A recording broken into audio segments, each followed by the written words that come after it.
Muy buenas noches, señores participantes. Hoy vamos a dar inicio al tercer módulo, el módulo de procedimientos de saneamiento físico-legal de predios de inmuebles estatales. Hoy nos va a acompañar el doctor Teo Daniel Leiva. El doctor es abogado por la Pontificia Universidad Católica del Perú. Es egresado de la maestría en Derecho Internacional Económico por la Pontificia Universidad Católica del Perú. Tiene experiencia 25 años en derecho inmobiliario y saneamiento de las propiedades. También es consultor en diversas entidades públicas.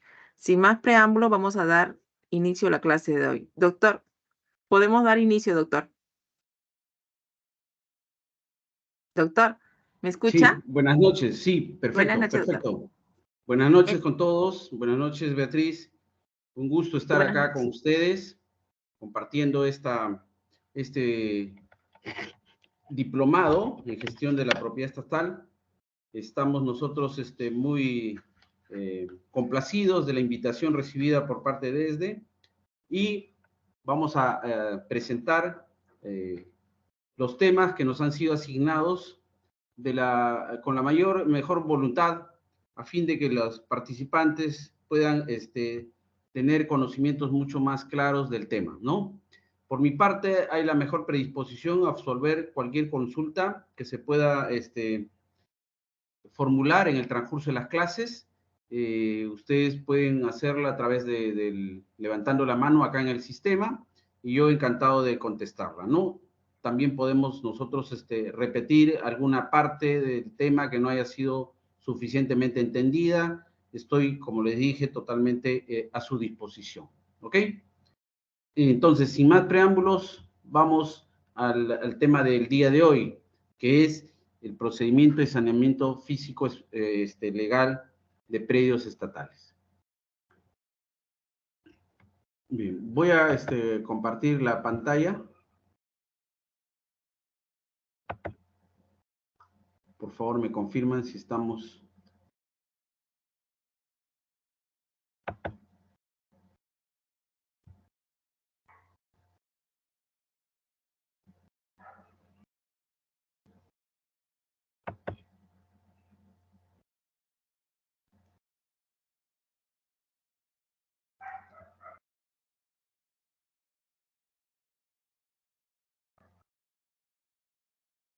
Un minuto, por favor, el sistema está un poco lento,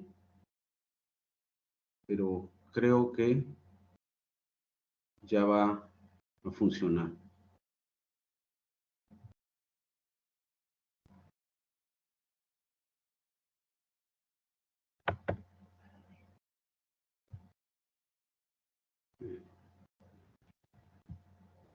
En la flecha, doctor, de donde dice comparte al lado del micrófono es donde Sí, puede compartir. sí, ya la vi. Lo que pasa es que está el sistema ahí dando vueltitas. Ok, doctor. Sí, gracias.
Beatriz, ¿estoy autorizado a compartir? Y doctor, todo está autorizado a compartir. Porque Ah, la verdad que no me carga. ah, si sale y nuevamente ingresa, doctor, porque hay Ya, veces ya, pasa que está lento, hay veces el sistema, debe ser, ¿no? ya lo hice. Volveré a hacerlo nuevamente. Ya voy a cerrar y voy a volver a ingresar.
Ya. Me avisan, por favor, si está. Sí, sí se puede. Ajá, no hay problema, doctor. Ya está la pantalla. Se ve todo los PPTs. Perfecto. Perfecto. Van a disculpar la demora, pero a veces el sistema está un poco lento. Bien, les comentaba al inicio que el tema que nos va a ocupar en estos dos días tanto hoy como el próximo miércoles, es el procedimiento especial de saneamiento físico legal, ¿no? Que está previsto en el texto único de la ley 29151, que es la ley del Sistema Nacional de Bienes Estatales, así como también en su reglamento, ¿no? Que está aprobado por el Decreto Supremo 008-2021-Vivienda. Ahí, en esta última norma, en el capítulo 5 del título 2, de los artículos 242 en adelante, se regula el procedimiento de una manera muy, a mi modo de ver, muy simple, muy entendible. Y eso es lo que vamos a desmenuzar en las sesiones del día de hoy, así como la del miércoles, ¿no? Creo que es importante manifestar a grosso modo en qué consiste el saneamiento físico legal.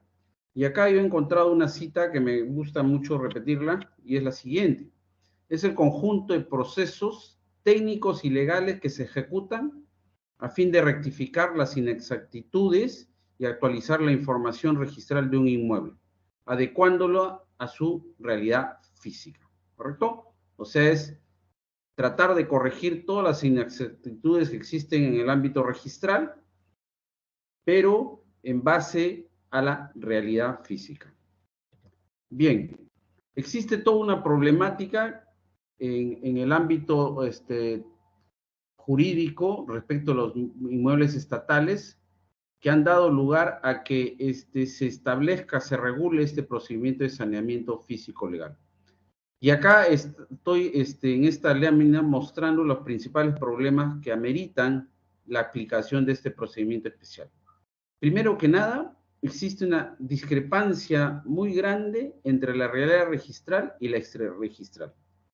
No solamente porque hay una cantidad muy apreciable de inmuebles o de predios que no están inscritos todavía, sino porque los ya inscritos presentan una serie de inexactitudes y eso hace que no esté reflejándose la realidad física ni la realidad jurídica, ¿no? Hay también una problemática a nivel registral para determinar las áreas remanentes respecto de aquellos predios matrices que han venido sufriendo una serie de independizaciones a lo largo del tiempo, ¿no? No se han extendido los asientos de reducción de área cada vez que ha habido una independización, o no se ha podido identificar en forma gráfica cada una de esas independizaciones, de forma tal que no se sabe en la partida del predio matriz cuánto de área queda ni dónde está esa área que queda. Otra gran problemática que existe es respecto a la superposición de predios. Como ustedes saben, hoy la normativa registral exige que todas las inscripciones de predios o de inmuebles se tienen que hacer en base a planos pero georreferenciados, ¿no? En base a sistemas modernos de medición, lo cual no ocurría antiguamente, ¿no? Antes las inscripciones que se extendían en tomos, incluso en fichas, eran en base a documentos. Luego de un tiempo ya se estableció la obligación de adjuntar planos, pero esos planos no estaban debidamente georreferenciados, no estaban en datums que tengan una validez técnica, científica, de forma tal que esos planos que han sido incorporados a la base gráfica no están debidamente ubicados en el espacio. Y entonces eso hace que se genere duplicidad de inscripciones, de partidas, duplicidad de partidas, ¿no? Lo cual no debería ser, porque no se olviden ustedes que existe el principio del folio real, es decir, que respecto de cada predio debe haber una ficha, una partida registral, y esa debe estar debidamente identificada en una base gráfica. ¿Ok? Entonces, todo esto hace, y hay un elemento adicional que me estoy olvidando, que es que no hay una base gráfica registral oficial, ¿no?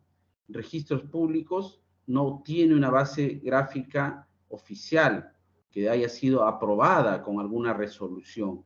Y eso es justamente porque no se puede identificar todos los predios que han sido ya inscritos en una base. Y cuando eso se hace, ahí es donde se generan una serie de duplicidades. Y entonces viene todo un problema por regularizar, por identificar cuáles son los predios que deberían estar en una ubicación diferente, ¿no? Esto pues también está llevado por la falta de descripción de los predios que había en los documentos que dieron mérito a las inscripciones, ¿no?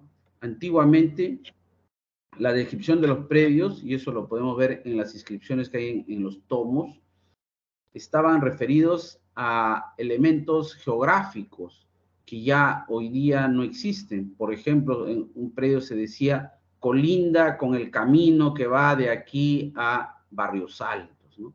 O la trocha que parte del Rímac y va camino a Pachacamac, ¿no? Entonces, eso ya no existe.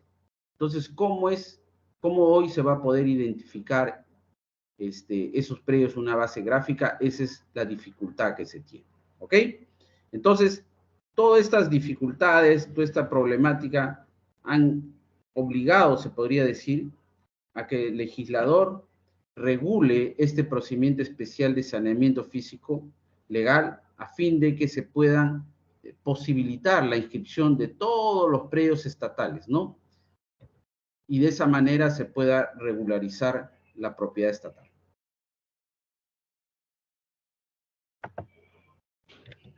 Bien, miren, acá les muestro un ejemplo de cómo estamos, cómo está la base gráfica registral acá en Lima. Ya no hablemos de provincias, ¿no? Esto está acá al sur de Lima, en el distrito de San Bartolo. Y ahí vemos que hay 4 duplicidades registrales, ¿no? Primero, si ustedes pueden ver en la parte superior, con una línea verde, está la comunidad campesina de Cucuya. Está inscrita en una partida registral, la 11069102. Y más abajo tenemos otra partida que es del Ministerio de Guerra, que está en la parte inferior y ahí está delimitada con color azul. Adicionalmente tenemos también la comunidad campesina de Chilca, que está identificada de color magenta. Y finalmente, al centro de color rojo, identificada de color rojo, está la lotización San Bartolo. ¿Vio?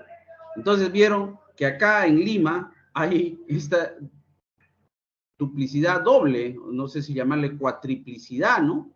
Respecto de partidas matrices que son de gran magnitud. Y eso genera que haya toda una problemática para las inscripciones en este tipo de, o en estos lugares, en estos ámbitos geográficos.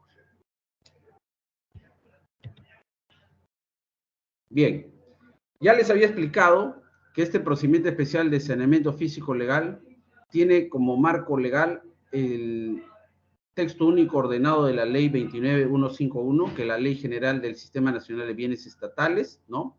El texto único fue aprobado en el año 2019 mediante el Decreto Supremo 019-2019 Vivienda. Téngase presente que la ley fue del año 2017 y su reglamento ha sido recientemente publicado un nuevo reglamento en el año 2021 con el Decreto Supremo 007. Pero adicionalmente tenemos el Decreto Legislativo 1439, que es el decreto que crea el Sistema Nacional de Abastecimiento. Y es a partir de ese decreto que se ha hecho una distinción de los predios estatales, ¿no? De los bienes estatales, entre predios y inmuebles, conforme lo vamos a ver más adelante. También está el reglamento de este decreto legislativo 1439, que es el decreto supremo 217-2019-EF. Y finalmente tenemos una ley especial de saneamiento, pero que está referida única y exclusivamente al sector educación. Es la ley 31318 y su reglamento que fue aprobado mediante el decreto supremo 011-2022-Minero. ¿Ok? Entonces, este es el marco legal que lo vamos a ir viendo en cada parte de la exposición.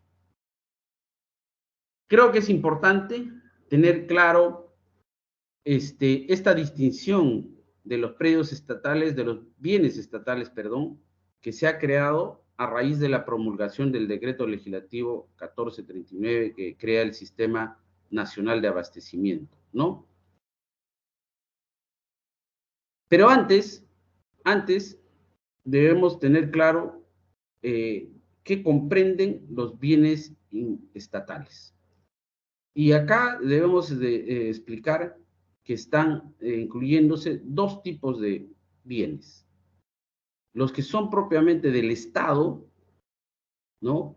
Entre los cuales hay de dos tipos, aquellos administrados por la SBN y por los gobiernos regionales con funciones transferidas, que son justamente los que forman parte del Sistema Nacional de Bienes Estatales. Y de otro lado están los bienes del Estado, de propiedad del Estado, pero que son administrados por la Dirección General de Abastecimiento del MEF, que son los que forman parte del Sistema Nacional de Abastecimiento. Y por otro lado, dentro de los bienes estatales están los bienes de propiedad de las demás entidades del Sistema Nacional de Bienes Estatales, ¿no? Son todas las entidades que ahora las vamos a identificar, y estos bienes son bienes propios o también bienes bajo su administración, quiere decir bajo su posesión. Los bienes estatales, a su vez, debemos indicar que son de dos tipos, los de dominio público y los de dominio privado. Los de dominio público son aquellos destinados al uso público, como las playas, las plazas, los caminos, pero también aquellos que prestan un servicio público, y ahí encontramos a todas las sedes institucionales, los colegios, los hospitales, los estadios, aeropuertos, reservados a la defensa, etcétera, ¿no? Y finalmente, el reglamento de la ley 29151 establece un tercer tipo de bienes de dominio público, que son aquellos asignados por ley especial en función de su naturaleza. ¿Ok? Entonces, los bienes de dominio público son comprendidos en esta clasificación de tres tipos. Y de otro lado están los bienes de dominio privado, que son todos aquellos demás, ¿no? Es decir, aquellos que no están destinados al uso público o ni a la prestación de servicio público. ¿Ok? Bien, eso creo que es importante tenerlo claro para poder ya iniciar el tema. Les decía que el decreto legislativo 1439, que crea el Sistema Nacional de Abastecimiento, modificó el artículo 3 de la ley 29151, ¿no? Y ahí se estableció que los bienes estatales que son regulados por el Sistema Nacional de Bienes Estatales solamente van a estar circunscritos a los predios, como los terrenos, las áreas de playa, islas, ¿no? Y otros de dominio privado y dominio público que tienen como titular el Estado o cualquier entidad pública, ¿no? Independientemente del nivel del gobierno al que pertenezca. ¿Ok? Y entonces, acá tenemos la definición del predio estatal, que está en el numeral 8 del artículo 3.3 del reglamento de la ley. Y dice así: predio estatal es la superficie cerrada por un polígono que comprende el suelo, subsuelo y sobresuelo, bajo titularidad del Estado o una entidad que conforma el Sistema Nacional de Bienes Estatales, tales como los terrenos, áreas de playa, islas y otros de dominio privado y dominio público. Incluye los terrenos estatales con edificaciones construidas por particulares que no forman parte del Sistema Nacional de Abastecimiento. Es decir, que no se encuentran bajo administración de alguna entidad estatal, independientemente del título jurídico en virtud del cual lo ejerce. Ni tampoco están destinados al cumplimiento de sus fines, tales como sedes institucionales, archivos, almacenes, depósitos, oficinas, entre otros. Y entonces, acá tenemos ya la definición de los bienes inmuebles, aquellos que están bajo el ámbito del Sistema Nacional de Abastecimiento. Y esta es una definición que está en el numeral 1 del artículo 4 del reglamento del Sistema Nacional de Abastecimiento, el Decreto Supremo 217-2019-EF. Acá se establece expresamente lo siguiente: bienes inmuebles son aquellas edificaciones bajo administración de las entidades, independientemente del título jurídico en virtud del cual ejercen, incluyendo los terrenos sobre los cuales han sido construidos, destinados al cumplimiento de sus fines, tales como sedes institucionales, archivos, almacenes, depósitos, entre otros. Bien. El artículo 26 de este reglamento agrega que, en el caso que las entidades obtengan terrenos producto de un acto emitido en el marco del Sistema Nacional de Bienes Estatales, estos se mantienen bajo dicho ámbito hasta que se produzca la recepción de la obra, momento en el cual el bien inmueble se incorpora al ámbito del Sistema Nacional de Abastecimiento. ¿Qué quiere decir esto?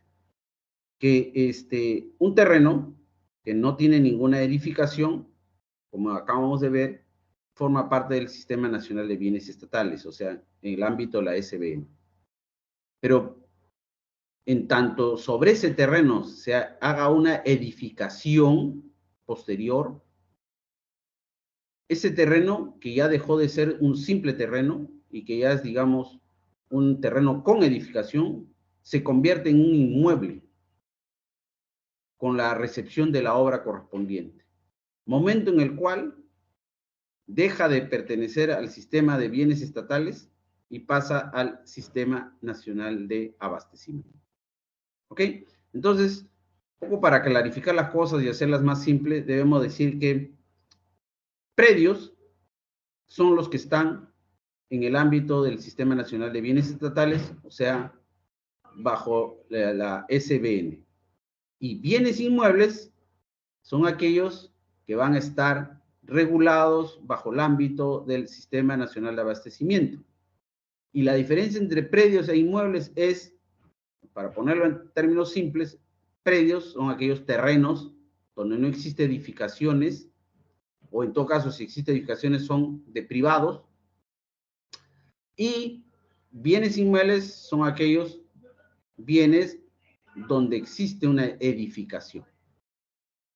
¿Ok? Hay particularidades propias, pero creo que para nosotros, para lo que nos interesa para este curso, creo que es básico tener esa diferenciación y tenerla siempre clara, porque eso va a significar saber qué normativa aplicar y sobre todo el trámite ante qué entidad seguirla. Bien, ahora sí ya empecemos hablando sobre lo que es el procedimiento especial de saneamiento físico legal, ¿ok? Y creo que es importante ver la definición que está contenida en el inciso 10 del numeral 3.3 del reglamento, del artículo 3 del reglamento.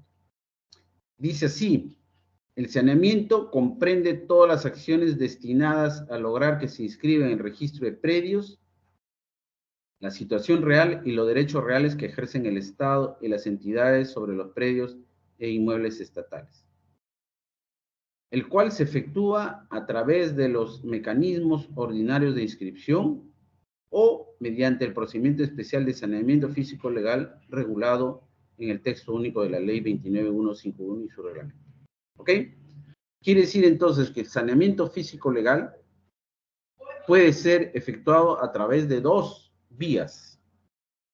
Una, que son los mecanismos ordinarios de inscripción, que están establecidos en toda la normatividad aplicable, ¿no? Procedimiento regular, el procedimiento ordinario. Y otro es un procedimiento especial sumamente corto, que se aplica con diversas exigencias y que está regulado en la ley 29151 y su reglamento. Y es justamente este último procedimiento, el especial, el que vamos a tratar en estas dos clases que nos ocupan hoy y el próximo miércoles.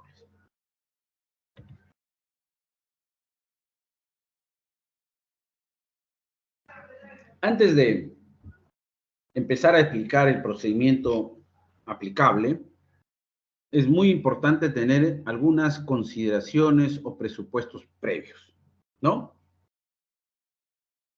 Lo primero que nada es que la aplicación de este procedimiento especial ya dejó de ser una facultad, una potestad de las entidades y ahora se ha convertido en una obligación de las entidades.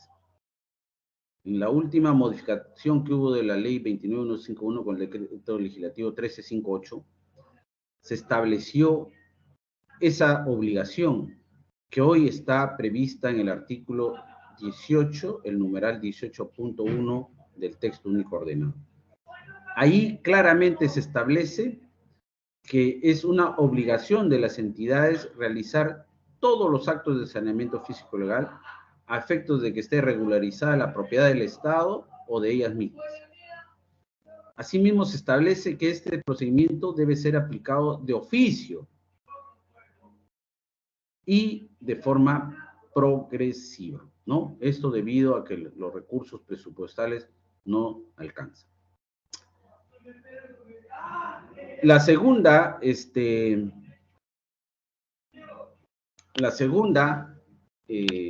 consideración que debe tomarse en cuenta es que esto es aplicable tanto sobre predios como también sobre los inmuebles estatales, ¿ok? O sea, los predios son aquellos regulados, lo hemos dicho, por el Sistema Nacional de Bienes Estatales, que son los terrenos, en su gran mayoría, y los inmuebles estatales son regulados por el Sistema Nacional de Abastecimiento, que son aquellos que ya tienen una edificación. Tercer supuesto, presupuesto o consideración. No procede sobre propiedad privada, y esto está acorde a lo anteriormente dicho, ¿no? Que solo aplica sobre predios o inmuebles estatales. Estamos indicando que el predio inmueble estatal es no solo del Estado, de propiedad del Estado, sino de propiedad de las entidades, ¿no? Entonces, este procedimiento especial no aplica sobre inmuebles estatales, perdón, privados. En ese caso, cuando estamos ocupando, cuando el Estado o alguna entidad ocupa un inmueble de propiedad privada, para su regularización, para su saneamiento, debe aplicar las normas del derecho común. Y esto está así expresamente establecido en el artículo 23, numeral 23.4 del texto único ordenado de la ley. ¿Ok? Es muy importante lo que les acabo de mencionar. Cuarto presupuesto o consideración.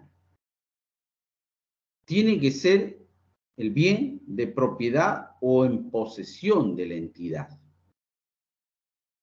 ¿Ok? Y esto está regulado en el artículo 242, numeral 242.1 del reglamento de la ley. Quinto presupuesto o consideración.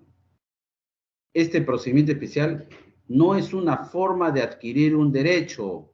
Eso hay que tenerlo muy, muy claro, porque con la aplicación de estos procedimientos estuvo regulado en otra normativa, como la ley 26512, el decreto supremo 130/2001 EF, se malutilizó ese procedimiento. Y en base a sus normas, se adquirieron, entre comillas, derechos. El procedimiento especial aplica solo sobre predios que ya son de propiedad del Estado o de alguna entidad pública. Es para regularizar un derecho conforme está en el sexto presupuesto. Para regularizar un derecho o una situación física. No es para adquirir propiedad.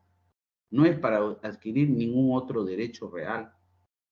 Sino que ese derecho ya tiene que ser preexistente. En favor del Estado o en favor de una entidad. ¿Ok? Muy importante esto.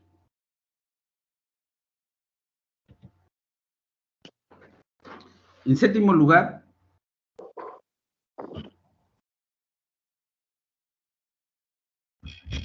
debemos indicar que el predio o el inmueble sobre el cual se pretende aplicar el procedimiento especial de saneamiento no debe estar comprendido en un proceso judicial o arbitral que cuestione la propiedad o posesión del mismo, ¿no? Esto está estipulado en el artículo 23.1 del texto único ordenado de la ley. Aunque ahí se indica que solamente se exige que esté cuestionada la propiedad, pero creo que es importante, y esto ya está establecido por jurisprudencia, que también el cuestionamiento debería ser a la posesión. Basta que exista un proceso judicial en que se cuestione la posesión de ese predio, que debería evitar que se inicie el procedimiento especial. Por ejemplo, esto sí está establecido en la ley 31318, que es la que regula el procedimiento de saneamiento sobre predios del sector educación, en cuyo reglamento se precisa con claridad, con esa precisión, que también impide el inicio del procedimiento cuando hay un cuestionamiento en la vía judicial o arbitral a la posesión del predio o del inmueble. Una octava consideración es que no procede la aplicación de este procedimiento sobre predios o inmuebles regulados por leyes especiales. Este está en el artículo 2.3 del reglamento. Y acá hay toda una interpretación que se ha venido haciendo por parte de la SBN y la Dirección General de Abastecimiento, pero principalmente por la SBN, a través del órgano revisor de la SBN, la ORPE, que es el órgano que dirime, que resuelve las oposiciones que se presentan en la aplicación de este procedimiento. Y ahí hay abundante jurisprudencia que señala que, por ejemplo, no cabe aplicar este procedimiento de saneamiento en caso de predios que forman parte de un proceso de formalización a cargo de las municipalidades provinciales o de COFOPRE. Porque se interpreta de que el proceso de formalización de la propiedad es un proceso regulado por ley especial y por tanto se tiene que seguir bajo esas normas y no aplica el procedimiento de saneamiento físico legal. Hay discrepancias, obviamente, sobre esa posición, pero la situación es esa la que acabo de mencionar. Una novena consideración es que las entidades que ya efectuaron el saneamiento al amparo de normas anteriores, como la Ley 26512 o el Decreto Supremo 130-2001-EF, pueden volver a aplicar este procedimiento de saneamiento. O sea, el hecho que hayan efectuado un saneamiento anterior no impide que puedan volver a hacer, no solamente respecto de nuevos actos, sino también para corregir actos ya anteriormente efectuados. Por ejemplo, esto es muy común cuando se ha hecho un saneamiento en base a una georreferenciación que no fue exacta, que no fue con métodos modernos de medición, o que en todo caso se basó en una base gráfica errada, equivocada del registro. Y hoy, con métodos modernos de medición, se determina que los bienes están mal georreferenciados o no se muestra con exactitud su área, sus colindancias, ¿no? Entonces, las entidades pueden volver a aplicar este procedimiento de saneamiento, no obstante que ya anteriormente lo hicieron. Y esto está establecido en la segunda disposición complementaria y final del reglamento. Y finalmente, la última consideración a tomar en cuenta es que cabe la aplicación supletoria de normas y principios del derecho administrativo, derecho común y otras normativas que pudieran ser aplicables, ¿no? Todo lo que no está regulado tanto en el tubo de la ley 29151 como en su reglamento, cualquier vacío, etcétera, puede ser suplido con otras normas del derecho administrativo, el derecho común, derechos reales, especialmente derecho registral, notarial, y cualquier otra que resulte aplicable, ¿no? Y esto está previsto en la sexta disposición complementaria y final del reglamento. Bien, justamente a propósito de de que este procedimiento especial no aplica sobre predios o inmuebles regulados por leyes especiales, acá les muestro una resolución de este órgano de revisión de la propiedad estatal, la ORPE, que forma parte de la SBN, ¿no? Es una resolución emitida en este año, incluso en este mes, 9 de junio del 2003, ¿no?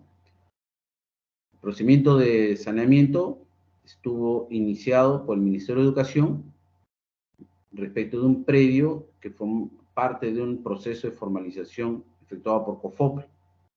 Al ser notificado COFOPRI, formuló oposición, por tanto el expediente se elevó al ORPE para que resuelva, y la ORPE resolvió en base a su jurisprudencia, pronunciándose sobre la improcedencia de este procedimiento, de la aplicación de este procedimiento, ¿no? Estableciendo claramente que el proceso debe ser, el aplicable debe ser el proceso regulado en la ley especial de COFOPRI. Bien, ¿cuáles son las entidades que están obligadas a realizar el saneamiento físico legal? Son aquellas que conforman el Sistema Nacional de Bienes Estatales y son aquellas que están listadas en el artículo 8 del texto único de la ley. Rápidamente las vamos a mencionar. En primer orden está el Gobierno Nacional, incluyendo al Poder Ejecutivo, los ministerios, organismos públicos descentralizados, Poder Legislativo y Judicial.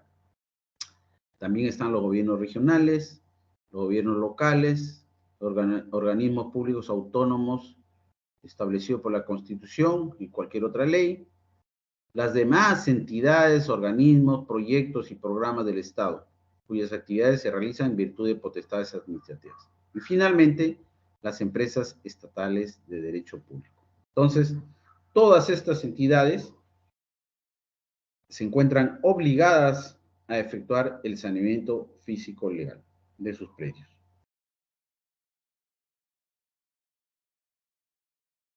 Bien. Ahora sí vamos a ver las etapas del procedimiento. No son muchas. Quiero adelantarles que este es un procedimiento sumamente corto, sumamente fácil de aplicar. No es muy complicado. Hay algunas etapas que son las más dificultosas, digamos así, pero en general es un procedimiento muy simplificado y que debería obligar o debería incitar a las entidades para su aplicación. El procedimiento tiene 6 7 etapas que están previstas en el artículo 245 del reglamento.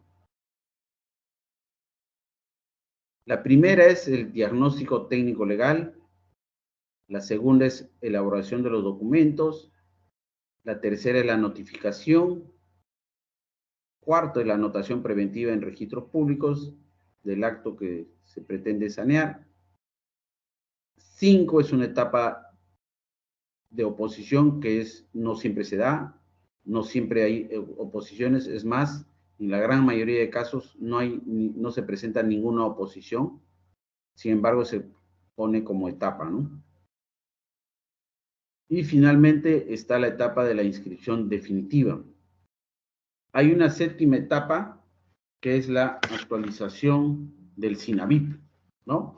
Que es una etapa ya posterior administrativa para regularizar la información que maneja el Sistema Nacional de Bienes Estatales, ¿no? A cargo de la SBN. Y es importantísimo que eso se encuentre actualizado a efectos de que se brinde información general y actual. Bien, empecemos a explicar la primera etapa. No sé si hasta este momento hay alguna consulta, alguna pregunta.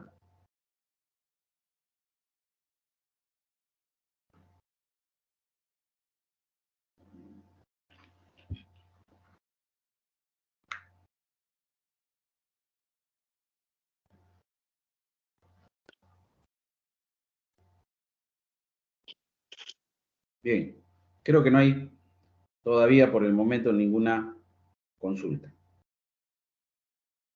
Bien, entonces empecemos con la primera etapa que es el diagnóstico físico y legal. Es la etapa más importante, es la madre de las etapas.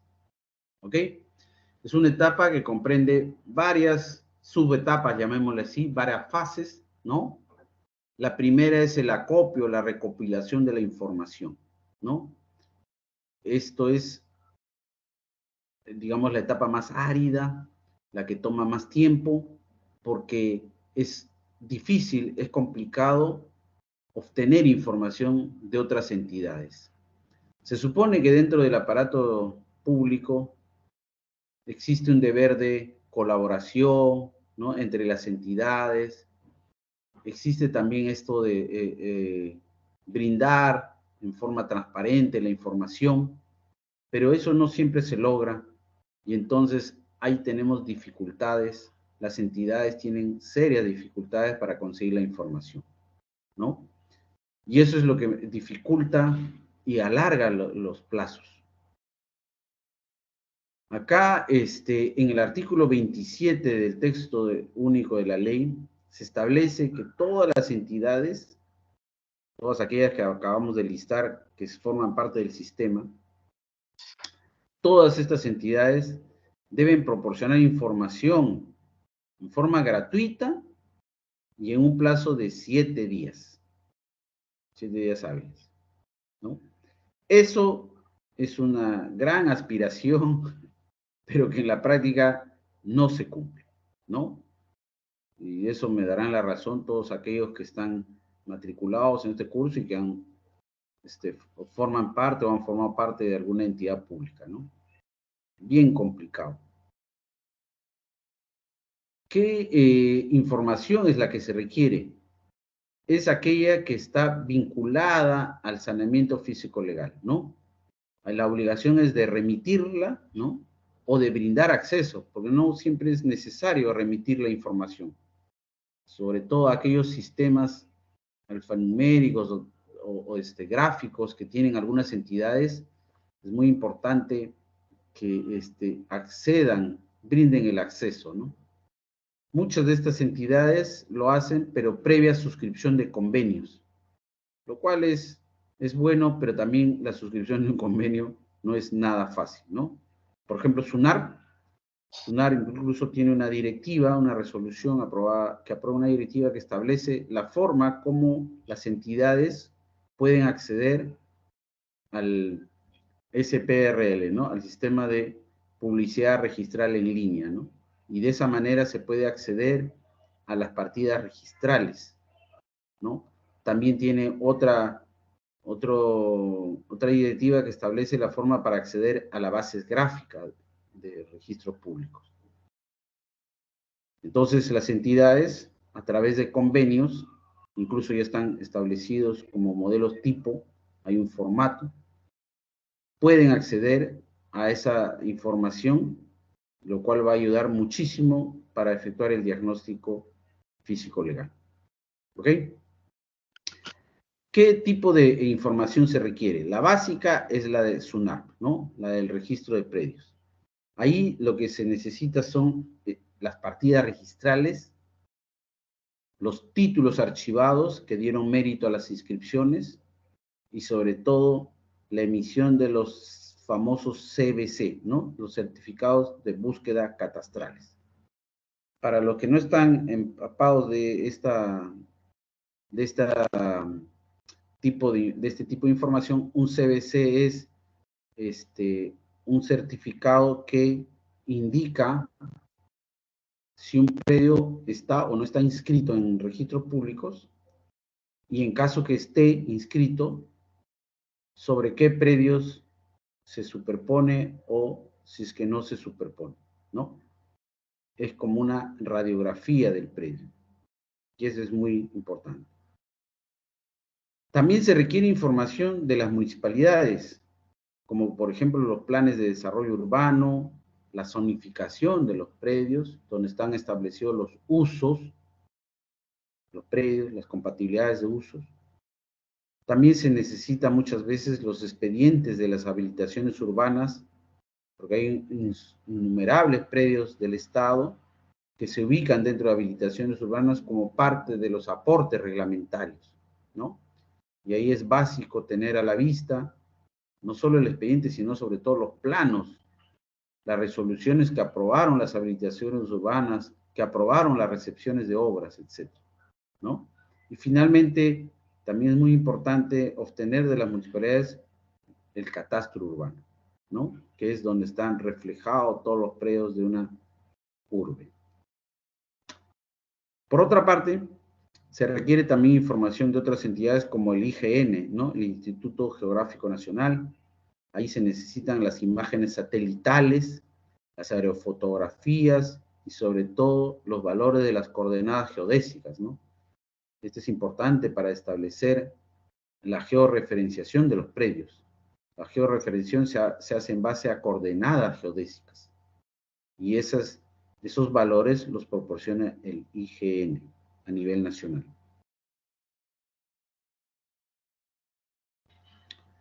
También se necesita información de COFOPRI, cuando los predios que necesitamos sanear se ubican en áreas o ámbitos formalizados por COFOPRI, ¿no? Allí tenemos a disposición la base gráfica de los procesos de formalización, el famoso CBC.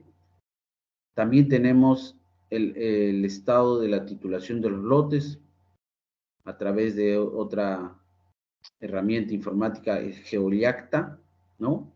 Eso es muy importante. También se necesita información de los gobiernos regionales. Actualmente, a partir del año 2008, los gobiernos regionales son los entes competentes sobre la formalización de los predios rurales. Y entonces ellos proporcionan información del saneamiento de esos predios rurales, de las comunidades campesinas, comunidades nativas. En el interior del país, sobre todo en la sierra, la gran mayoría de centros poblados se ubican sobre áreas o tierras comunales, ¿no? Entonces es importante tener la información de esas comunidades para saber si un inmueble del Estado o de una entidad se superpone o se ubica dentro de un terreno de comunidad. También tenemos que recurrir a la información que proporciona el MIDAGRI. El MIDAGRI antes tenía la competencia sobre los predios rurales, las comunidades campesinas, ¿no? Y actualmente tiene una base gráfica que es donde se refleja estos tipos de predios. En algunos casos se requiere información del Ministerio de Cultura para conocer la existencia de los pueblos indígenas y originarios, ¿no? El ámbito de sus terrenos. También en algunos otros casos se requiere información del ANA, ¿no? Para ver todo lo relacionado con la faja marginal de las fuentes de agua, de los ríos, de los lagos, ¿no? De los canales de regadío en muchos casos. Entonces, eso es importante para determinar el ámbito de cada una de estas fajas marginales. ¿Ok? Y en general habrá otras entidades, yo estoy listando simplemente a las más conocidas, a las más utilizadas, ¿no? Pero dependiendo de cada caso en concreto, se va a tener que recurrir a otras entidades.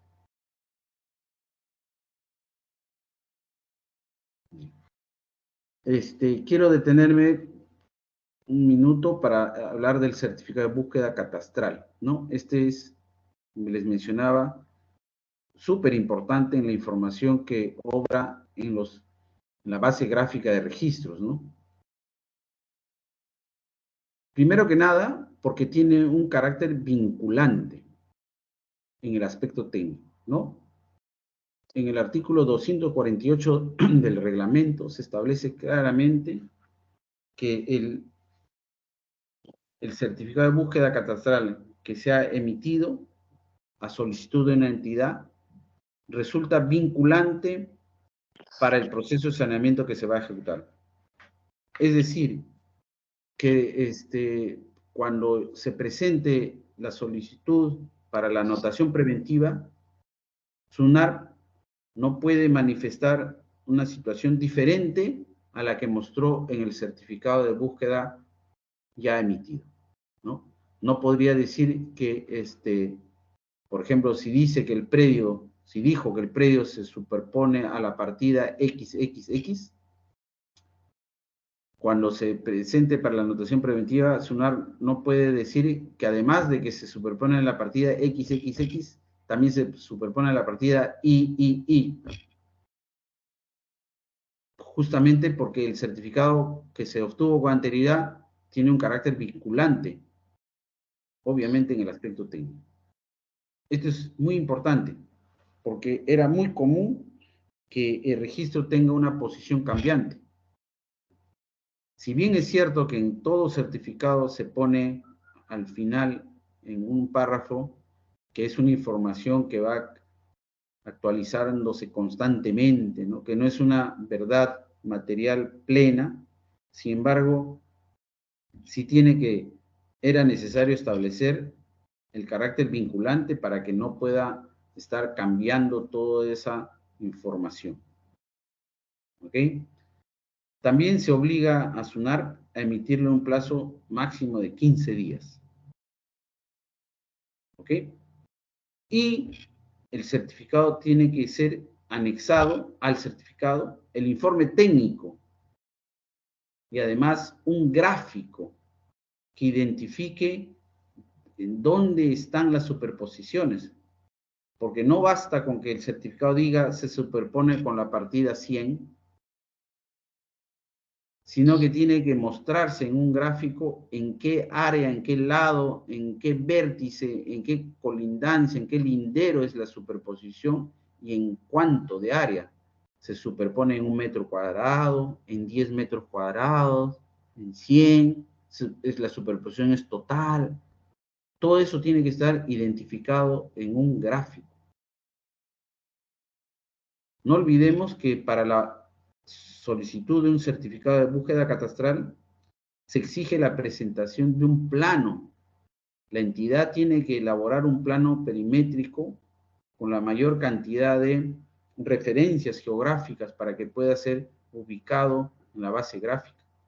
Además, se precisa la presentación de una memoria descriptiva. Entonces, si a la entidad se le solicita esa información, entonces es lógico que cuando se emita ese certificado, tiene que identificarse el área de superposición, si es que lo hubiera, ¿no? Porque puede ser también que el certificado salga, como se dice, un certificado negativo, que indique que el predio no se superpone con ningún otro predio ya inscrito, es decir, se ubica sobre un área donde no hay antecedentes registrales, ¿no? Pero en el caso que se manifieste que existe una superposición, esa superposición tiene que estar graficada, identificada en un plano.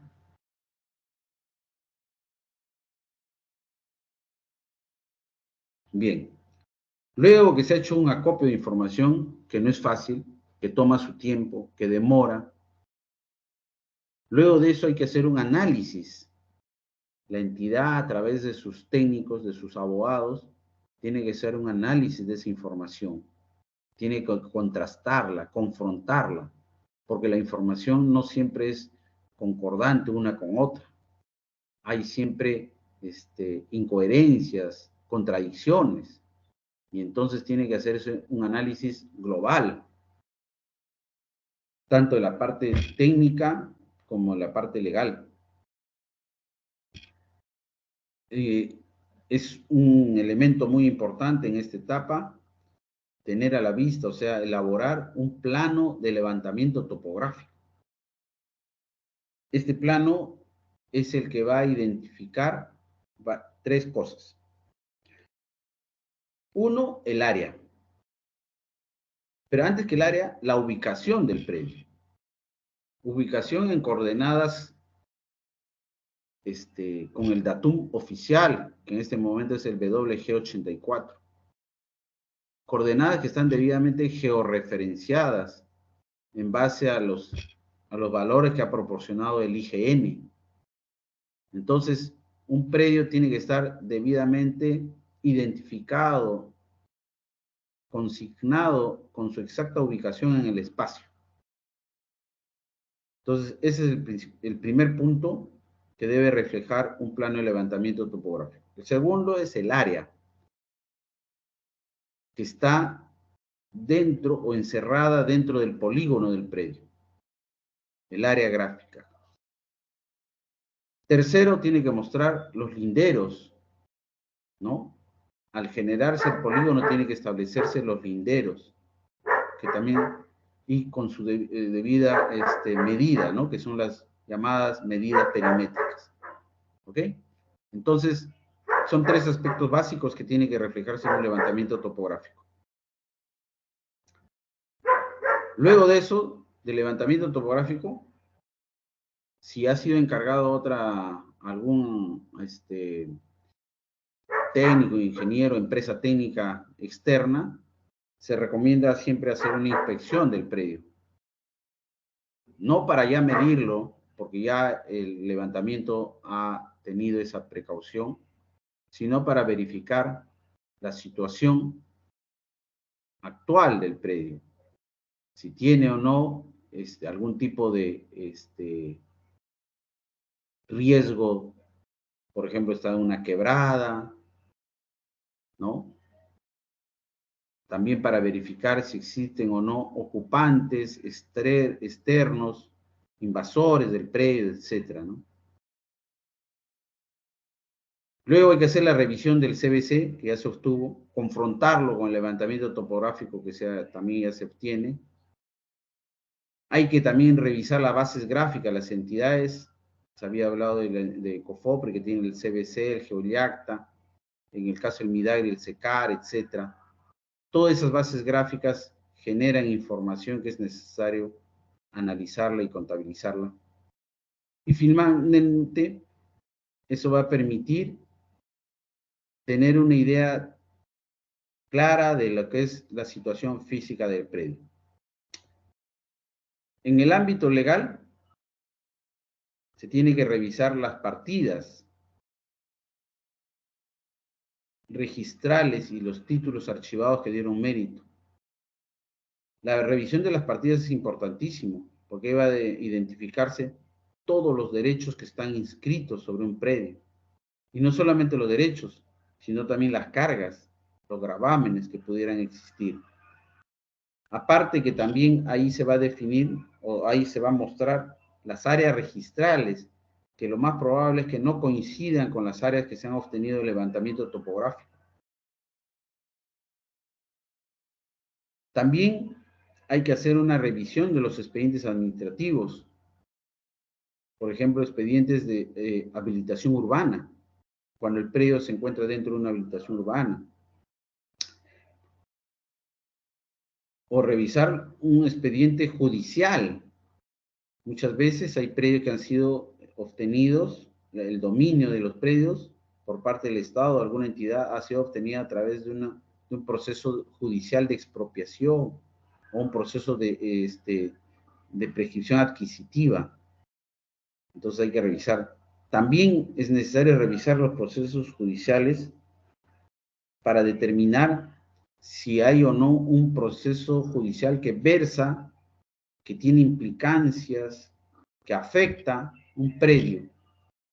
Porque si fuera así, el proceso de saneamiento tiene que suspenderse. No puede efectuarse un proceso de saneamiento mientras exista un proceso judicial que verse sobre la propiedad o la posesión del predio, de la entidad sobre el predio, ¿no? Entonces, hay que hacer un análisis, una revisión de toda la documentación, de toda la información que se hizo acopio, para que de esa manera se pueda elaborar un informe técnico y legal que identifique la situación tanto legal como física actual del bien, ¿no? Y también se genere el respectivo plano de diagnóstico. Y eso es lo que acá estamos mostrando en esta lámina. Y el artículo 246 del reglamento lo exige. Hay que elaborar un informe técnico y legal que contenga todo ese análisis de la información que se ha obtenido, por una parte. Segundo, que se determine la estrategia de saneamiento físico legal que se va a aplicar. En algunos casos, bastará hacer un acto de saneamiento, por ejemplo, una rectificación de área, una inscripción de dominio, una independización, no sé, un solo acto. Pero habrá casos en que se requiere varios actos. Por ejemplo, inscribir el dominio, pero a la vez rectificar, porque el título en virtud del cual se adquirió el dominio no tiene las medidas exactas. Inclusive también se puede hacer esto en fases. Por ejemplo, yo inscribo dominio, etcétera, independizo, y en una fase posterior acumulo, efectúo la acumulación de ambos predios, ¿no? A fin de consolidar en uno solo, ¿no? Entonces, esa estrategia de saneamiento físico legal tiene que estar ahí expresamente señalada en el informe, en el cual también se tiene que identificar los actos de saneamiento que se van a realizar, ¿no?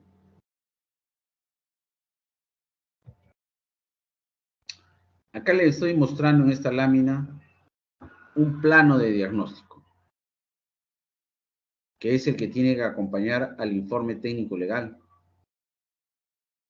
Ahí se puede identificar 3 polígonos. Hay 2 polígonos de color azul, que son los que están inscritos. O sea, esas son las áreas, la ubicación de 2 predios inscritos. Y el polígono de color magenta, que está punteado de color magenta, es la ubicación física del inmueble. Y digo inmueble porque ya está construido, ¿no? Entonces ahí podemos apreciar que el predio en su estado físico no coincide para nada con los predios inscritos en registros públicos. No coinciden en el área, no coinciden en la ubicación, ¿no? Entonces acá va a tener que definirse varios actos de saneamiento, no solamente uno, a efectos de que en registros figure el inmueble tal como está en la realidad, con el área que está en la realidad con la ubicación que está en la realidad. Y este no es un caso imaginario, ¿no? Este es un caso real. No he mostrado dónde se ubica ni qué entidad es la que está haciendo el saneamiento, ¿no? Pero es un caso real, ¿no? ¿Ve? El área del primer predio, ahí está la partida, tiene un área de 85.42. En la otra área, el área 3, tiene 218 metros. Y el área 2, que está al medio, tiene 110. Entonces, la sumatoria de todas esas áreas es lo que es el área real del predio, el área real física actual.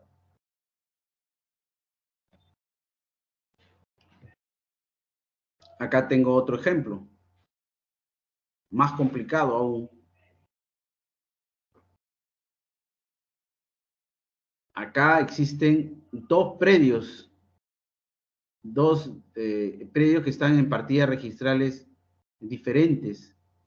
Hay una que está de color celeste en la parte superior, donde dice familia Yengle, y eso es hasta digamos, la mitad, un predio. El otro predio que está inscrito está en color verde, en la parte izquierda. El inmueble ocupa lo que es el polígono de color rojo, en un levantamiento topográfico del color rojo. Y el color naranja, no sé si logran identificar, son las ampliaciones que ha hecho el colegio luego o el inmueble, perdón, en el último periodo de tiempo. Entonces ahí tenemos también que aplicar varios actos de saneamiento para poder reflejar en registros públicos la situación física y legal actual del inmueble.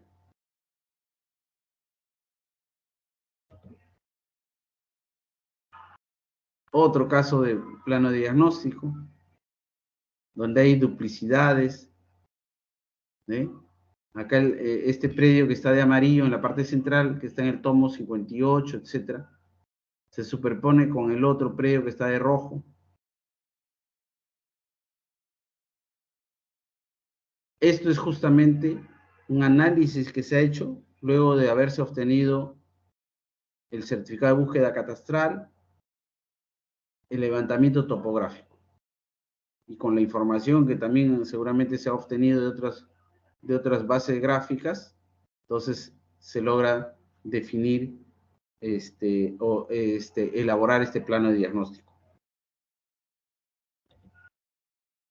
Bien, entonces la primera etapa concluye con un informe técnico legal y con un plano diagnóstico, ¿no?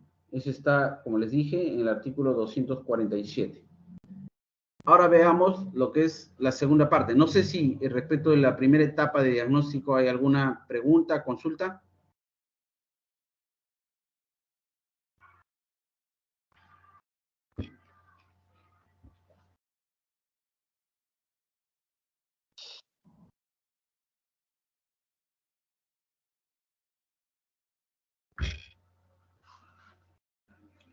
¿Nada? Bueno, quizás las están guardando para el final. Sigamos. Ahora veamos la segunda etapa, que es elaboración de documentos.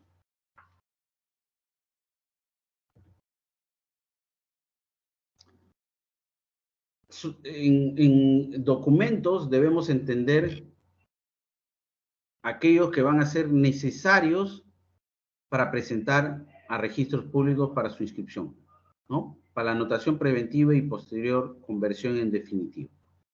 Y estos están detallados en el artículo 249 del reglamento. Y son tres. El primero, la declaración jurada. que es la más importante.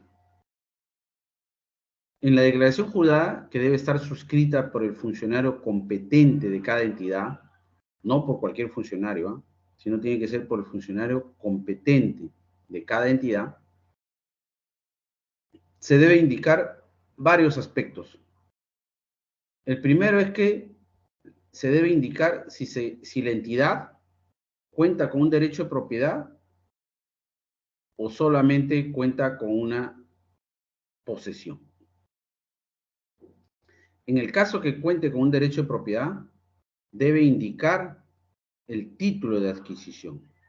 Si fue una compraventa, una donación, una permuta, una expropiación, una prescripción adquisitiva, en general, cualquier título que haya sido materia de su adquisición. Pero además, debe indicar el documento, ¿no? Si fue una compra, la escritura pública, o quizás un contrato privado con firmas legalizadas. La norma lo que exige es un documento de fecha cierta, ¿no?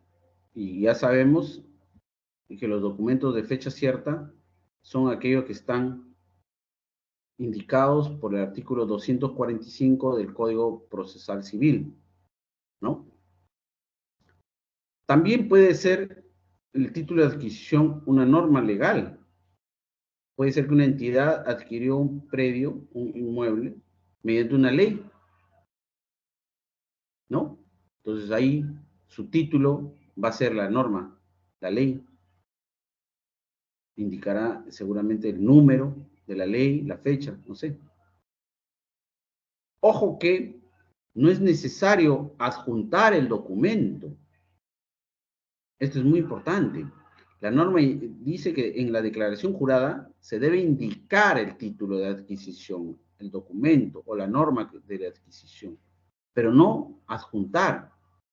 Y yo les quiero mostrar un precedente de aplicación obligatoria que ha sido aprobado ahora en mayo de este año, ¿no? Con la resolución 104/2023 SUNAR/PT. Esto se dio en el pleno del Tribunal Registral de esa fecha.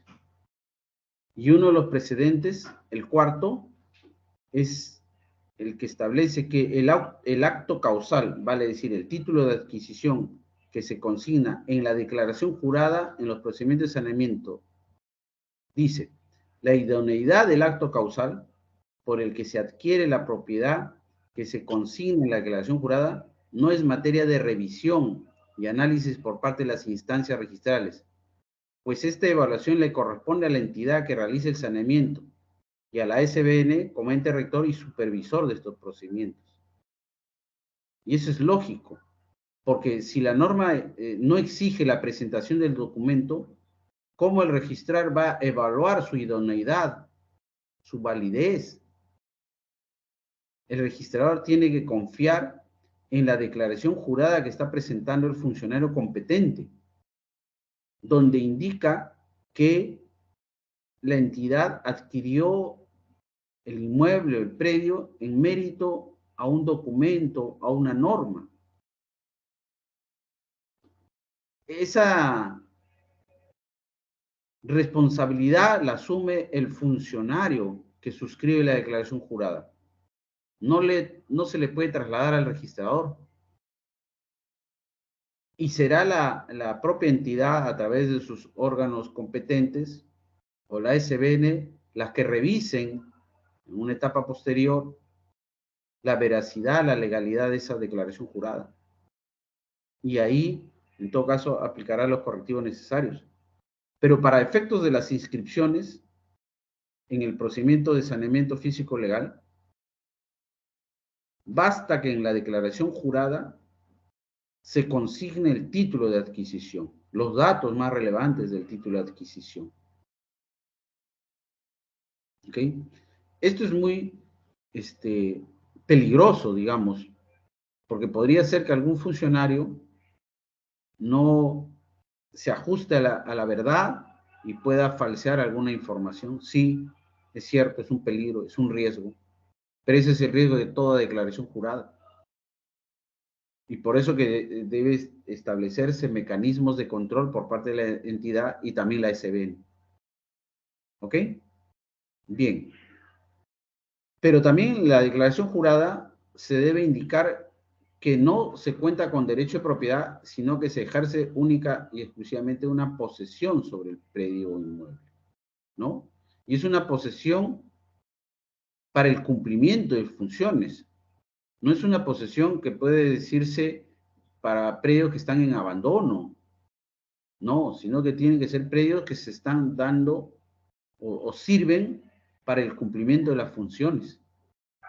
Y entonces ahí en la declaración jurada tiene que decirse de qué manera, de qué forma se ejerce posesión. No basta decir que la entidad ejerce posesión, sino la forma. Por ejemplo, ejerciendo o prestando un servicio de salud, en caso de una posta, o servicio de vigilancia, de seguridad, en el caso de una comisaría, qué sé yo, ¿no? Orden interno. ¿Ok? Entonces, eso es muy importante. Tampoco se exige la presentación de ningún documento. Solamente basta la declaración jurada. ¿Ok? En tercer lugar, se debe indicar en la declaración jurada que el bien no es materia de un proceso judicial que cuestione el derecho de propiedad. Pero habría que agregarle también que no se cuestione el derecho de posesión, creo yo. La norma, el artículo 249 solo habla de derecho de propiedad, el cuestionamiento al derecho de propiedad.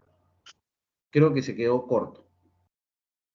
Para curarnos en salud debería ser o entenderse que también el proceso judicial que cuestione el derecho de posesión también impide el saneamiento físico legal. Y en cuarto lugar, la declaración jurada debe indicar que se cumplió con la notificación personal o la publicación según corresponda. ¿A quién? A la entidad o la persona que podría verse perjudicada con el acto de saneamiento que se va a implementar, ¿no? Eso lo vamos a ver en la siguiente etapa. Pero hay que también indicar, nuevamente, indicar, no se debe de adjuntar el cargo de notificación o copia de la publicación. No, señor. Solamente tiene que indicarse en mérito a esta declaración jurada.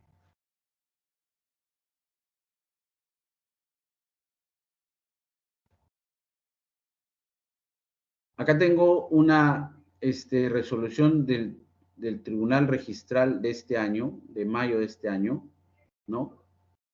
En donde se indica que las instancias registrales no pueden cuestionar la veracidad de la declaración jurada suscrita por el funcionario de la entidad que promueve el procedimiento de saneamiento físico legal, ¿no? O sea, la declaración jurada vale por sí misma, no puede cuestionarse su veracidad sobre ningún aspecto. Acá el cuestionamiento que había hecho el registrador era sobre la notificación. La entidad consideraba que se debía notificar a Juan Pérez y el registrador le cuestionaba eso. El registrador decía que no era Juan Pérez el que debía ser notificado, sino Pedro López. Y entonces se fue en apelación la entidad y logró conseguir esta resolución del tribunal, donde claramente establece que los registradores no pueden cuestionar esa veracidad. El funcionario competente asume la responsabilidad de indicar a quién se notifica y a quién no. ¿Ok? Y eso versa sobre, o vale para los otros 4 aspectos que contiene la declaración jurada. Importante.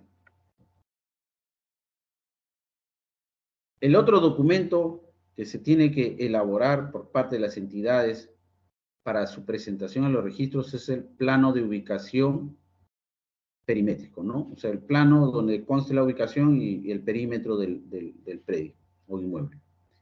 Pero esto solamente va a ser necesario en aquellos actos de saneamiento que implican una modificación de la situación física o una independización de un predio matriz, ¿no?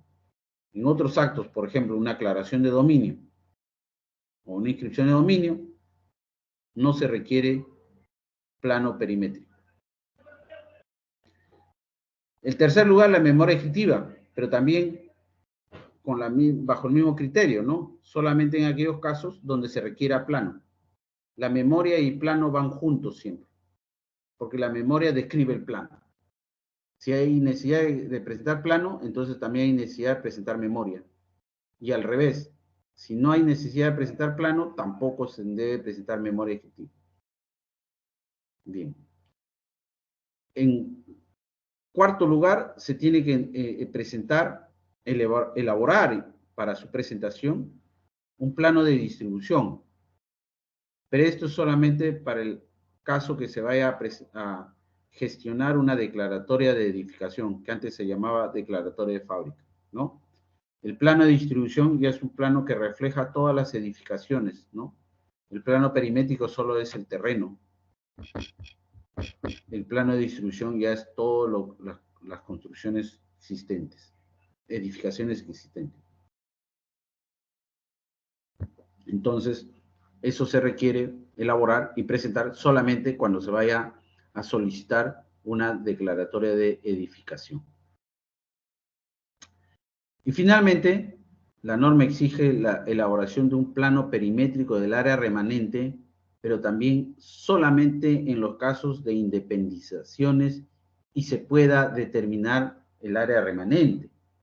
Habíamos mencionado hace poco que uno de los problemas que tiene registros públicos es que en el caso de predios matrices que han sufrido una serie de independizaciones a lo largo del tiempo, no se sabe con exactitud cuál es el área remanente, es decir, cuál es el área que queda en la matriz, el saldo de área que queda luego de todas esas independizaciones. Entonces, si no se puede determinar eso, no solamente en su extensión, sino sobre todo en su ubicación, no es posible determinar esas dos variables, entonces no se puede elaborar un plano del área remanente. ¿Ok? Entonces, la norma es clara, dice solamente cuando se pueda determinar. Bien, esa fue la segunda etapa referida a los documentos que las entidades que están aplicando el saneamiento tienen que realizar para presentarlos a registros públicos para su inscripción. ¿Alguna pregunta? ¿Alguna consulta?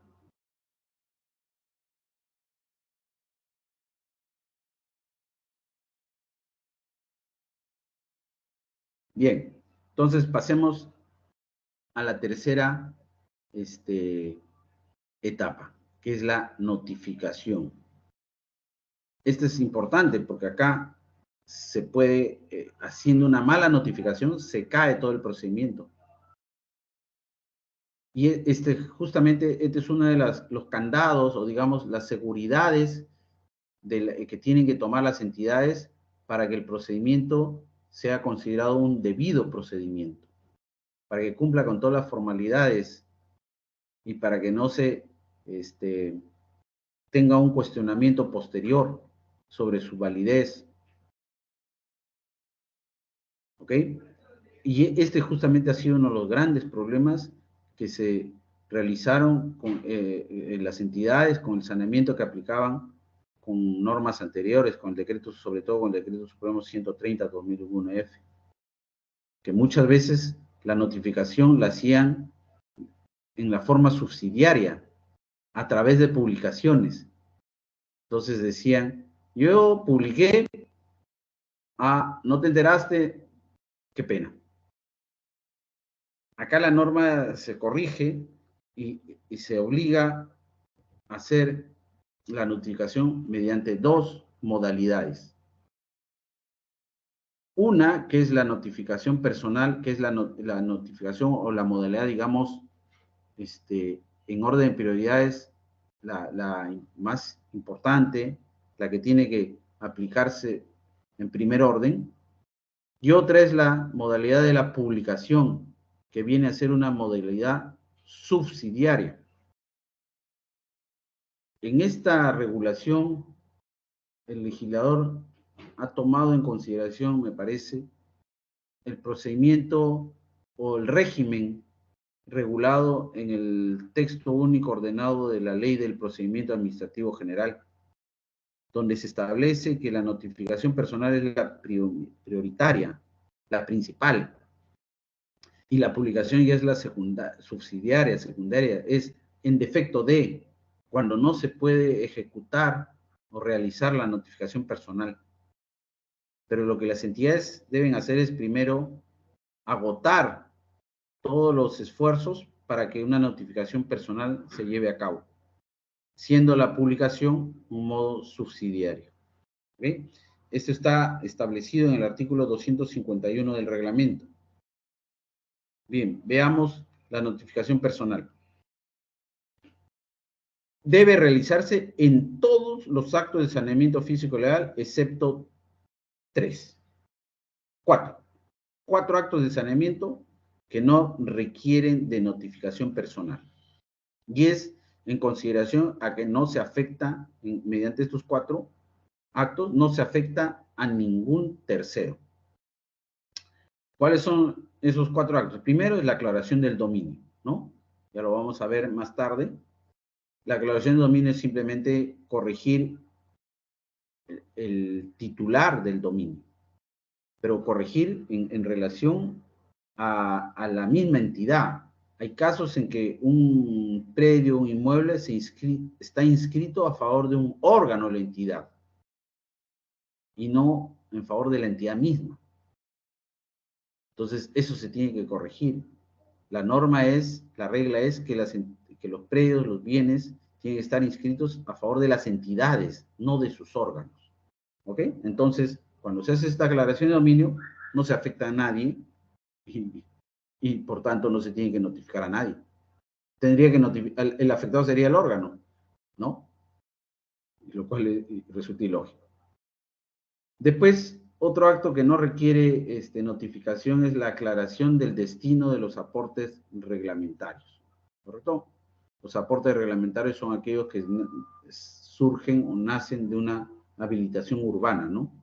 Son lotes, áreas que el habilitador, que usualmente es un privado, cede al Estado para que el Estado pueda realizar una serie de funciones, ¿no? Entonces hay un aporte para salud, aporte para educación, aporte para recreación, aportes para vías, etcétera, etcétera, ¿no? Entonces ahí hay digamos, el destino que se ha considerado está equivocado, está incorrecto, entonces se aclara. Tampoco hay nada que notificar a nadie. Otro acto que no requiere notificación es la declaratoria de la edificación, ¿no? Cuando una entidad ha construido una infraestructura, la declara, la inscribe, no necesita notificar a nadie, no hay ningún perjudicado ahí, al contrario, hay favorecidos más bien con la construcción de esa infraestructura. Entonces no hay ninguna necesidad de notificar a nadie. Y finalmente, un cuarto acto que no requiere notificación es el que está en el inciso 10 del 243, que es la subdivisión o la independización o la acumulación. O sea, cambios físicos del bien, ¿no? Entonces ahí tampoco hay ningún afectado, porque es la propia entidad que, por ejemplo, subdivide su predio, lo parte en 2, o independiza una parte, o acumula 2 predios que son colindantes y que son de ella, de propiedad de ella. Entonces, no se afecta a nadie y por tanto no hay necesidad de notificación. Entonces, la notificación personal tiene por objeto poner de conocimiento de un posible afectado de un acto que se va a realizar, de un acto de saneamiento físico legal que una entidad pretende realizar, ¿no? Entonces, en aras de transparencia en aras del derecho de defensa de los terceros, es que se prevé una notificación personal, para que así este tercero, si considera que se afecta con el acto que va a realizarse, pueda oponerse.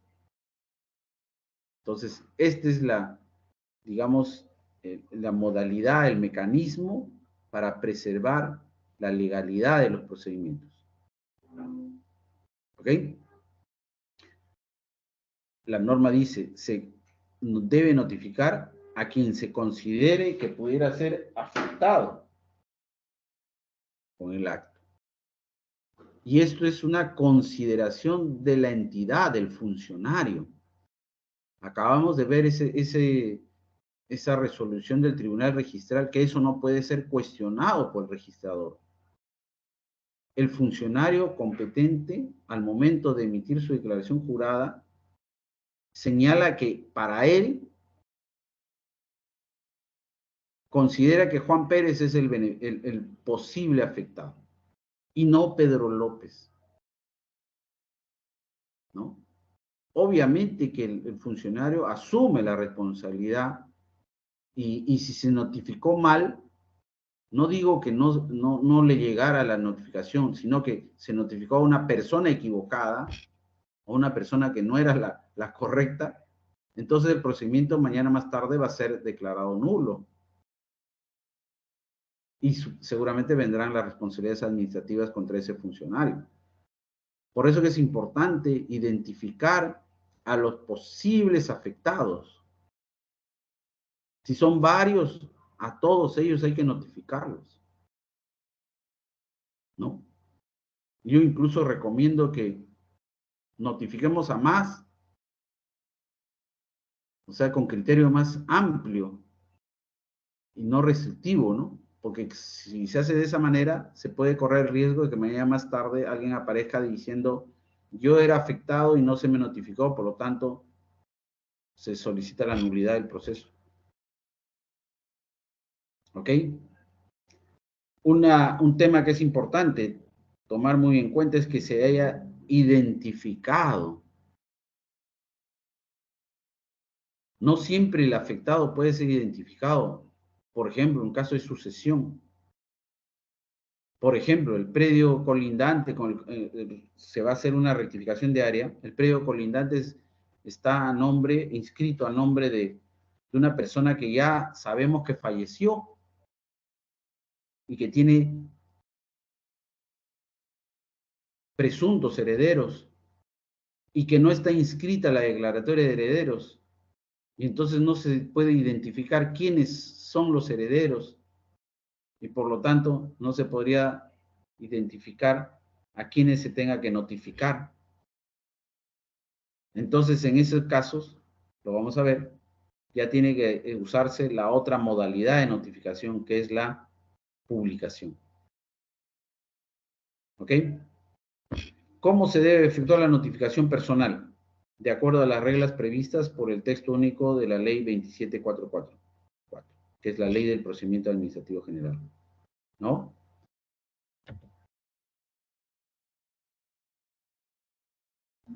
Acá les muestro otra resolución donde se ratifica que la potestad de definir al posible afectado con el saneamiento corresponde a la entidad. ¿Ve? También es una resolución de mayo de este año, la resolución 2194 del Tribunal Registral, ¿no? Donde se establece que es potestad de la entidad definir al posible afectado con el saneamiento. Por lo que si se concluye que nadie pudiera ser afectado con el saneamiento, no es exigible la publicación o el cargo de la notificación. ¿Eh? Eso es también un tema que le corresponde definir a la entidad, si hay o no hay afectados. Fuera de los 4 casos que hemos visto, donde no se requiere, donde la misma norma señala que no se requiere notificación, que son la aclaración de dominio, la aclaración del destino de los aportes, la independización, la subdivisión, la declaratoria de fábrica. fuera de esos casos, también hay otros casos en donde no se necesita notificar, porque no hay pues identificado un posible afectado. ¿Cuál es ese caso? Por ejemplo, les señalo uno, la rectificación de área donde la entidad reduzca el área registral. Por ejemplo, en registros públicos, la entidad tiene inscrito un derecho sobre 100 metros, pero luego del levantamiento topográfico, el plano señala que no son 100 los que ocupa, sino son 90, 80. Y entonces ya está fuera de la tolerancia registral. Y entonces habría la necesidad de rectificar a un área menor, de 100 a 80. En ese caso, la pregunta es, ¿quién sería el afectado? ¿A quién se tendría que notificar si hay una reducción de área? No hay pues sería a la misma entidad, porque la que se estaría afectando con esa reducción de área es la propia entidad. Y es ilógico que la misma entidad se notifique a sí misma. Entonces, por eso es que acá con esta resolución se está reiterando que la potestad de la entidad, que la potestad es de la entidad para definir si existe o no un posible afectado con el acto de saneamiento que se pretende.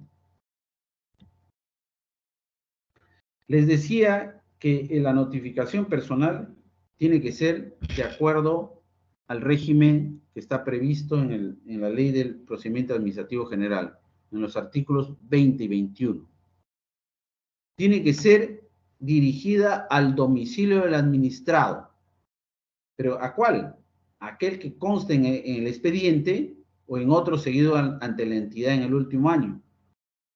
Lo más probable es que cuando se hace un acto de saneamiento no existe pues este tercero que como administrado no ha presentado un expediente, porque la entidad es la que está haciendo de oficio el saneamiento. Y es muy probable que esa misma persona no tenga otro expediente respecto a otro procedimiento del último año ante esa misma entidad. Entonces debemos pasar a la siguiente opción, que es al domicilio que conste en el DNI, ¿no? Acá las entidades, de acuerdo a los convenios que han suscrito, tienen acceso a la base de datos RENIEC y entonces ahí constan los domicilios. Entonces, la entidad cuando quiere notificar al colindante, etcétera, o a alguien que se va a sentir o considerar afectado, tiene que ubicar el domicilio que conste en su DNI. También cabe notificar a la dirección electrónica, al correo electrónico, siempre y cuando haya una autorización expresa. Y eso también es poco probable que haya. Entonces, lo más conveniente es notificar al domicilio que conste en el DNI.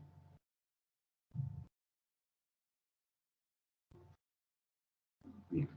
La otra modalidad de notificación es la publicación. Y esto, como les dije, es subsidiaria. Es cuando no se pueda realizar la notificación personal, ¿no?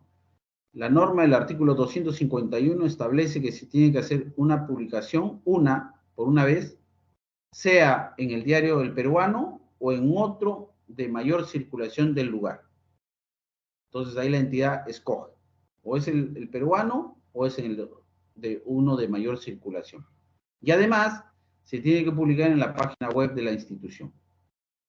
¿Qué es lo que se publica? Se publica la relación de los bienes que van a ser materia de saneamiento, así también como los actos materia de saneamiento. En el bien tiene que describirse su exacta ubicación, el área, la partida registral donde conste inscrito, en caso que esté inscrito, los actos de saneamiento que se van a realizar, etcétera, etcétera. ¿Ve? Acá. Incluso la SBN tiene aprobado un formato de publicación. El contenido de la publicación tiene que estar el nombre de la entidad, el inmueble en materia de saneamiento físico legal, o sea, su ubicación, ¿no? El área, la partida registral donde consta inscrito, y la relación de los actos de saneamiento que vamos a hacer en materia de saneamiento. ¿Ok? Creo que por el día de hoy vamos a hacer un corte acá. Hemos revisado entonces el procedimiento administrativo, el procedimiento especial. Hemos revisado las primeras 3 etapas de las 6 principales que tienen, ¿no? Y en la siguiente clase vamos a retomar y concluir todo el procedimiento, ¿no? Luego de eso vamos a analizar cada uno de los actos de saneamiento que se pueden efectuar, ¿ok? Antes de despedirme, quisiera saber si alguien tiene alguna pregunta hasta acá, alguna consulta.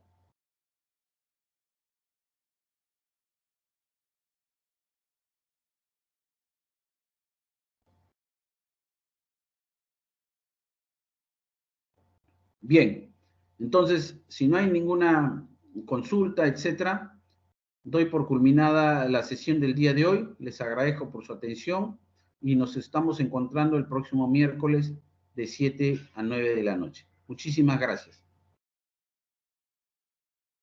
Muchas gracias, doctor.